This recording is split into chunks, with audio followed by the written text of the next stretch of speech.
Earlier this week on Breakfast, we covered the inquest into the death of the former Scotland footballer Gordon McQueen, in which a coroner found that repeatedly heading a football is likely to have contributed to the brain disease, which was a factor in his death. Now the family of another late player, the former Northern Ireland and Southampton defender Chris Nicholl, has been told that he also had the same brain disease linked to repetitive head trauma. Our reporter Lewis Coombs has been to meet them.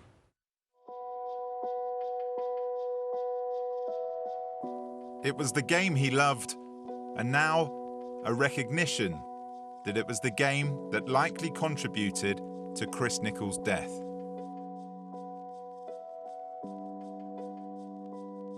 When he stayed with us for a while, we would often find the milk in the bin because he thought that was the fridge.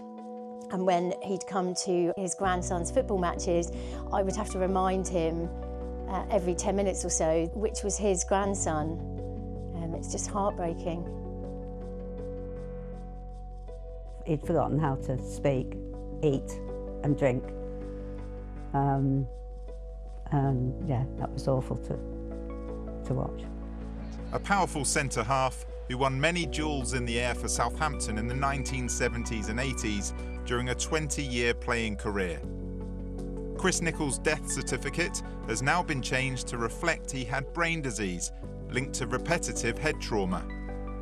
His family believe this was caused by playing football. Till his final days, physically, he was stronger than most people are. It wasn't his body that let him down, it was his brain. Chronic traumatic encephalopathy, or CTE as it's known, is a degenerative brain disease. It can currently only be diagnosed after death through an autopsy which identifies abnormal protein clusters. How are you? Nice to see you. I'm good, nice mate. to see you. I'm very good.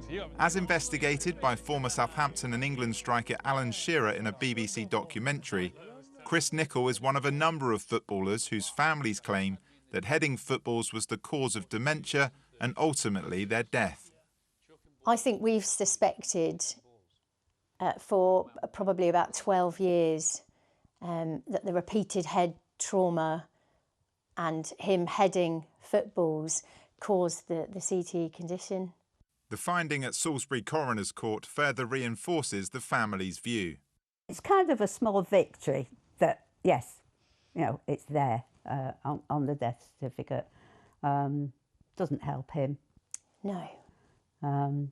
But it might help other families and ex-footballers, and that's the hope, isn't it? Yeah.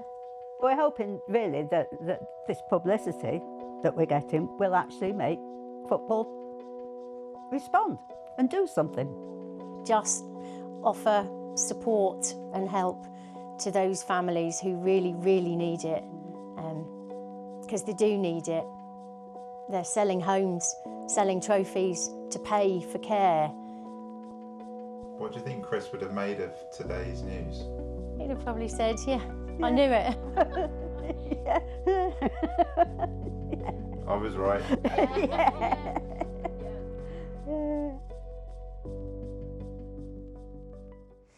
We can talk now to Warwick Clues from the campaign group Head for Change. Warwick Clues, good morning to you. Thank you very much for your time with us here on BBC Breakfast. What's your reaction to the news we've heard this week and these decisions and assessments of how heading has affected people and contributed to their deaths? Well, it's not a surprise to us. Obviously, it's very sad, but it's hopefully a really important step change in the attitude of the game of football, also rugby as well, to recognise that this has been a contributing factor to their death. In terms of what this means, what these decisions and these determinations mean, what do you think is going to be the impact of that? Well, we really hope that more people of that older generation, it's recognised what the cause was. But even more importantly, we believe that's part of our charity, and we're very pro-sport, and the key changes need to happen are more about protecting the current and the future generations of players, as well as looking after those who we know are currently impacted. And of course, it's not. Yeah. So what I was going to say, apologies for interrupting. Of course, heading still happens in the modern game. Yeah, yes, it does. And there have been some positive changes, for example, stopping under 12s doing that. But the biggest problem is that nobody knows how many, what is a safe number of headers in a career. Some of the older generations, our trustee, Dr. Sally Tucker, her dad was a pro footballer who has dementia, and they believe he had probably 70,000 head impacts across his career. And even with some of the guidelines now for youngsters, that over 20 years could still be 20,000. And we just don't know. We're not trying to say no headers, but we just don't know. And that's why we want to have some independent research into how many head impacts are safe over a career. And that's one of the key changes, as well as some of the guidelines today for youngsters. Many players, coaches, teams don't even know about them. It's down to the player themselves to enforce them, the guidelines, which is just not realistic. So they need to be ruled, they need to be enforced, and people need to be educated about them. As well as obviously all the incredibly positive impacts of playing sport at any level. We believe, and it's been proven, that's as good for the brain as it is for the body, but it's got to be played safely. So there's got to be proper safeguards and guidelines and rules that are enforced around head impacts and other impacts. Warren, good morning to you. It's Charlie here. You mentioned football, of course, which we're focusing on now. You mentioned rugby as well in your first answer.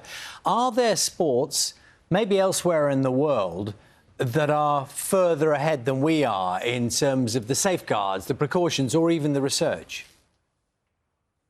Yes, F1 is doing a lot of research because of the head impacts, the G-forces and the rotational impact of drivers. Obviously, they're doing a lot of research. Cycling is reasonably well advanced. Obviously, pro cycling has a lot of screening. Obviously, everyone's encouraged to wear helmets riding bikes. So there's a lot of research in that field. But across the board, it's still not very good. And there's a lot of myths about, everyone thinks it's the older generation, particularly footballers or rugby players, that's impacted. And, we're just, a lot of our patrons are 40-year-olds who got either diagnosed as early onset dementia, problems CTE, or just got symptoms that are likely that.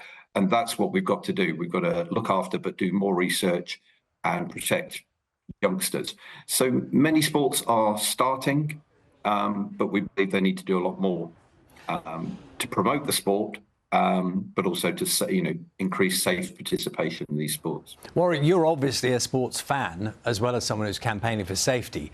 I just wonder, in practice, and you've referenced this a couple of times today, lots of sports fans like you will be watching their teams. They'll be watching them play. They'll be hoping the header goes in, that the ball gets crossed, and all those things. Knowing what you know and having heard the testimony of all the people you've had reference to, what do you think when you watch a match? What I think when I watch a match, in one sense, it's fine because there are very few actual headers during a game. The problem is often in training when teams and players do hundreds or even thousands. Having 1 to 10 headers in a game for each individual player is not really the problem. It's the thousands and thousands and thousands that people do in training, because that accumulates over their lifetime. But having said that, one of the things we do worry about, particularly in, let's say, pro football at the moment, is things like head HIA assessments, which are in rugby. They're not perfect by any means, but they're not done in football. And FIFA stopped that, the opportunity to do that a couple of years ago. Concussion substitutes in the Premier League, it's not really understood. Everyone's confused when Mo Salah was substituted a few weeks ago. What was going on? They're hardly ever used. And those are a couple of very simple things that could change tomorrow. So the heading per se in a game is not really the problem. Really interesting hearing your thoughts, Warwick. Thank you so much for your time this morning. That's Warwick Clues, who's the trustee of Head for Change, the charity. Thank you. Pleasure. Thank you.